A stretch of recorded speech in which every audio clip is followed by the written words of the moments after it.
तुम्ही पाहत आहात MCN न्यूज मराठी।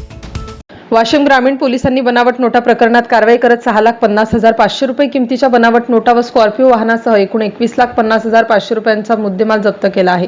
5 जूनच्या रात्री लाखाडा परिसरातील दुकानदार विष्णू प्रकाश ढवळे यांना काही इसमांनी बनावट नोटा देऊन फसवणूक केल्याची घटना घडली। त्यानंतर काळ्या रंगाच्या स्कॉर्पिओ वाहनातून हे इसम हिंगोलीच्या दिशेने निघून गेल्याची माहिती पोलिसांना प्राप्त झाली। या प्राप्त माहितीच्या आधारे जिल्हा पोलीस अधीक्षक निकेश खाटमोडे पाटील व अप्पर पोलीस अधीक्षक लता फड यांच्या मार्गदर्शनाखाली सहाय्यक पोलीस अधीक्षक नवदीप अग्रवाल, वाशिम ग्रामीण ठाणेदार श्रीदेवी पाटील व स्थानिक गुन्हे शाखेचे पथक यांनी तातडीने शोध मोहीम राबवली। या दरम्यान तोंडगाव फाटा येथील टोल नाक्यावर संशयित स्कॉर्पिओ अडवून एका आरोपीला ताब्यात घेण्यात आलं।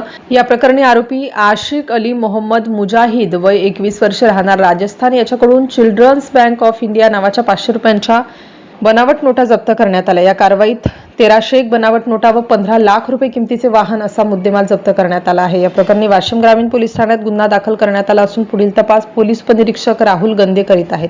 तर नागरिकांनी बनावट नोटांबाबत सतर्क राहण्याचे आवाहन वाशिम पोलिसांकडून करण्यात आले आहे। MCN न्यूज मराठी करिता विश्वास कुटे, वाशिम।